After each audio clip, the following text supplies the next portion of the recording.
दोस्तों नमस्कार। आज हम चर्चा करेंगे यूजीसी बिल पर। यूजीसी बिल जो अभी अभी लाया गया है, जो हायर एजुकेशन के संस्थानों में कंपल्सरी लागू किया गया है, जिसके नियम और कानून के बारे में हम चर्चा करेंगे। आज़ादी के 77 साल बाद जहां गवर्नमेंट यूसीसी बिल लाना चाह रही थी, वहाँ यूजीसी बिल ला करके जाति के आधार पर भेदभाव पैदा करने का काम किया है सरकार ने।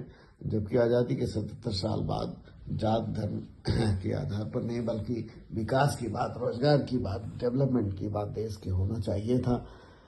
जबकि यूजीसी बिल ला करके और जात के आधार पर बढ़ावा और भेदभाव पैदा करने की बात गवर्नमेंट ने की है।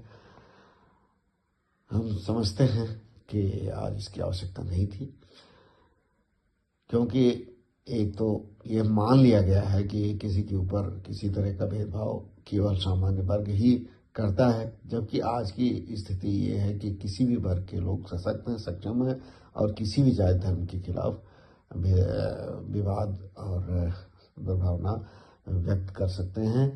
और सभी के लिए संविधान में व्यवस्था है, अगर किसी के खिलाफ कोई भेदभाव किया जा रहा है तो वो कोर्ट जा सकता था। इसलिए अलग से इस तरह का कानून बनाने की जरूरत नहीं थी। और अगर कानून ऐसा बनाया गया तो सभी के लिए बनाना चाहिए था, सभी को उस दायरे में रखना चाहिए था। किसी के खिलाफ भेदभाव हो तो वो उस कमेटी में जा सकता हो। और अगर गलत आरोप, झूठा आरोप किसी ने किसी के खिलाफ लगाया है, तो अगर झूठा आरोप साबित होता है तो उसमें भी उस झूठा आरोप लगाने वाले के खिलाफ सजा का प्रावधान भी उसमें होना चाहिए। लेकिन ऐसा नहीं है। मेरा विचार है कि इस कानून की आवश्यकता नहीं थी और ये कानून गलत है।